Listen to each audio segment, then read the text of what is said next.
Hello everyone, आज हम BSc second year physics paper second major minor electric जो कि तीनों के लिए होती है उसका बहुत इंपॉर्टेंट थ्योरम है हमारा यूनिट 5 का। वो है एम्पियर के परिपथीय एम्पियर के नियम का संशोधन, या फिर इसी को बोलते हैं विस्थापन धारा घनत्व। ज़्यादातर इसे बोलते हैं विस्थापन धारा घनत्व का व्यंजक, या फिर इसे अस्थायी धारा घनत्व का व्यंजक भी कह सकते हैं। तो चलिए हम इसे समझना स्टार्ट करते हैं। इससे पहले एम्पियर के नियम का संशोधन देख लेते हैं। बहुत ही ईजी क्वेश्चन है और बहुत ज़्यादा आपके पेपर में पूछा जाता है। सबसे पहले हम देते हैं, अर्थात आवेश जो होता है हमारा समय के साथ परिवर्ती क्षेत्र में एम्पियर का जो नियम होता है, एम्पियर का नियम हमारे पास होता है curl B equal to mu naught J. Equation first इसको दे दीजिए। लागू नहीं होता तब एम्पियर के नियम में कर्ल बी का मान ज्ञात करने के लिए उपरोक्त समीकरण में दाईं ओर समय के साथ परिवर्तित पद को जोड़ना पड़ता है। इसे एम्पियर का संशोधन नियम कहते हैं। एम्पियर का संशोधन नियम किसे कहते हैं? जब इसके दाईं ओर यानी कि हमारे राइट हैंड साइड पर समय के परिवर्ती नियम को जोड़ना होता है, उसे हम क्या बोलते हैं? एम्पियर का संशोधन का नियम। एम्पियर नियम को संशोधित करने के लिए मैक्सवेल ने माना किसी चालक के चारों ओर केवल उसमें प्रवाहित धारा द्वारा ही चुंबकीय क्षेत्र उत्पन्न नहीं होता, बल्कि निर्वात, चारों तरफ क्या होना चाहिए? निर्वात। परावैद्युत में भी परिवर्तित विद्युत क्षेत्र के कारण चुंबकीय क्षेत्र उत्पन्न होता है, अर्थात B equal to B dash और बी डबल डैश। तो यहाँ पे एक भी हमारा जे फ्री रहेगा और एक बाउंड रहेगा, ठीक है। एक धारा घनत्व रहेगा और एक क्या रहेगी? फ्री रहेगी, जिसको हम जे फ्री बोलेंगे, ठीक है।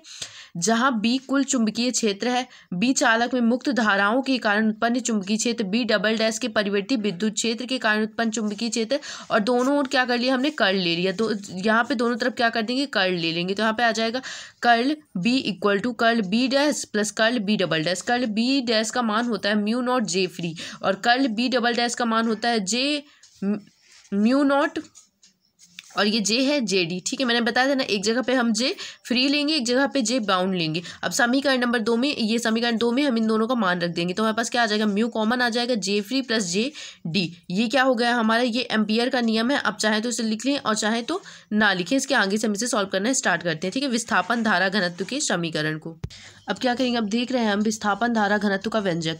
तो इसके लिए माना समय के साथ परिवर्ती चुंबकीय क्षेत्र में एक कुंडली रखी है, ठीक है। यहाँ पे समय के साथ परिवर्तित हो रहा है क्षेत्र, वहाँ पे क्या रखिए? कुंडली रखिए। तो उस क्षण कुंडली से संबद्ध चुंबकीय फ्लक्स क्या होंगे हमारे पास? चुंबकीय फ्लक्स हमेशा phi equal to double integration, इसको हम बोलते हैं surface integration B into d A होता है। इसको इक्वेशन फर्स्ट दे दीजिए, ठीक है। वहाँ तक हमारा क्या हो गया? इक्वेशन 4 जो आया था हमारा, वो था हमारा कर्ल बी यानी कि एम्पियर के नियम का संशोधन। अब हम क्या करें? विस्थापन धारा घनत्व। लेकिन आपको पता होगा फैराडे के नियम से, फैराडे के नियम से क्या होता है?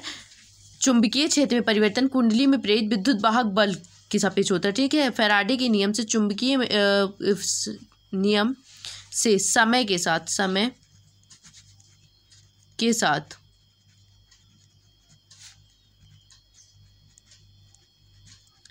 चुंबकीय क्षेत्र में परिवर्तन होने से, फैराडे के नियम से समय के साथ चुंबकीय क्षेत्र में परिवर्तन होने से कुंडली में विद्युत वाहक बल प्रेरित हो जाता है, ठीक है ना। तो कुंडली में प्रेरित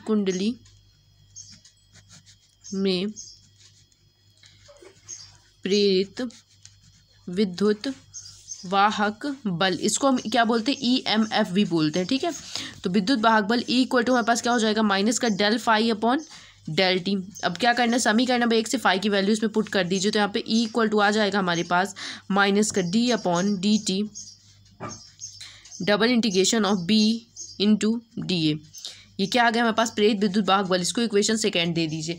यदि परिवर्तीय चुंबकीय क्षेत्र के कारण उत्पन्न विद्युत वाहक बल क्या हो जाए? हमारे पास E हो जाए, ठीक है। तो प्रेरित विद्युत वाहक बल फिर से क्या होगा? परिवर्ती चुंबकीय क्षेत्र में उत्पन्न विद्युत क्षेत्र क्या है? E, कैपिटल E, ठीक है। अब यहाँ पर मैंने आपको बताया कि विद्युत क्षेत्र क्या है हमारे पास? कैपिटल E, तो इसमें भी विद्युत वाहक बल प्रेरित होगा, जिसको हम क्या से डिनोट करेंगे? E से डिनोट करेंगे। तो ये हमारा हो जाएगा linear integration of E into d L, जिसको क्या बोलते हैं? हम रेखीय समीकरण बोलते हैं। अब समीकरण नंबर 2 और 3 की क्या कर देंगे? हम तुलना कर देंगे। तो समीकरण नंबर 2 व 3 से क्या आ जाएगा हमारे पास? आ जाएगा लीनियर इंटीग्रेशन यानी कि रेखीय समाकलन E into d l equal to क्या आ जाएगा हमारे पास? माइनस का D upon d t double integration of B into d A, ठीक है, इसको चाहे तो आप समीकरण दे देते हैं, क्योंकि हमको आगे इसकी ज़रूरत पड़ सकती है। इसको समीकरण नंबर 4 दे दीजिए। लेकिन आपको पता है इस तरफ रेखीय समाकलन होगा तो इधर भी रेखीय समाकलन होगा, इस तरफ डबल इंटीग्रेशन होगा तो इस तरफ भी डबल इंटीग्रेशन होगा। तो यहाँ पर क्या है, ये जो है मैच नहीं कर रहा, इसलिए अब हम स्टोक की प्रमेय से ले लेंगे। स्टोक की प्रमेय से, स्टोक की प्रमेय जो आप लोग फर्स्ट ईयर में पढ़ के आए हैं वही। तो उसमें क्या होता है, उसमें linear integration E into d l equal to double integration of होता है curl E into d A. अब क्या करेंगे, समीकरण नंबर 5 इसे दे दीजिए। समीकरण नंबर 4 व 5 से क्या आ जाएगा हमारे पास, double integration curl E into d A equal to minus का d upon d t B into d A. ये क्या हो गया हमारे पास। अब इसको क्या करेंगे, इस तरफ पक्षांतरित कर देंगे तो ये माइनस का तो क्या हो जाएगा, प्लस का हो जाएगा। ठीक है, तो अब हमारे पास आ जाएगा double integration of curl E, इस तरह पहले से था माइनस का d B upon d t, इधर आया तो क्या हो गया, प्लस का हो गया, इक्वल टू हो गई ये 0 के। ठीक है, अब ये जब 0 के ऊपर तो इसका हम क्या कर देंगे, अवकलन कर देंगे। अवकलन कर देंगे तो समाकलन हट जाएगा। उपरोक्त का अवकलन करने पर कर्ल ई इक्वल टू, ये प्लस का तो इधर जाएगा तो कैसे आ जाएगा, माइनस का d B upon d t. इसको समीकरण नंबर 5 तक दे, curl B equal to d phi upon d t equal to d A equal to 0। उपरोक्त का अवकलन करने पर, अगर हम समाकलन का अवकलन कर देते हैं तो ये चिन्ह हट जाता है। ठीक है, तो यहाँ पे आ जाएगा कर्ल बी इक्वल टू, ये प्लस का रहेगा तो इस तरफ जाएगा तो माइनस का हो जाएगा। अब मैक्सवेल की अभिधारणा के अनुसार जिस प्रकार समय के साथ परिवर्ती चुंबकीय क्षेत्र में ठीक विद्युत क्षेत्र उत्पन्न हो जाता है, समय के साथ क्या होता है, चुंबकीय क्षेत्र में विद्युत क्षेत्र उत्पन्न हो जाता है, आपने पढ़ लिया होगा। इसी प्रकार विद्युत क्षेत्र में भी क्या हो जाता है, परिवर्तित चुंबकीय क्षेत्र उत्पन्न हो जाता है। अर्थात कि curl B double dash equal to mu naught epsilon 0 d E upon d t. Equation पद, ये वह पद है जो परिवर्ती विद्युत क्षेत्र में एम्पियर के संबंध, एम्पियर का संबंध क्या होता है, curl B equal to mu naught J में अज्ञात था। अतः अस्थायी धारा के लिए एम्पियर के नियमानुसार curl B equal to mu naught J free plus mu naught epsilon 0। यहाँ पे कर्ल बी डबल डैश यहाँ पे था हमारे पास, पीछे लिखा होगा सॉरी, तो कर्ल बी डबल डैश की वैल्यू हमने यहाँ पे रख दी। ठीक है, कर्ल बी डैश की वैल्यू ये, curl B dash double dash की value d E upon d t है।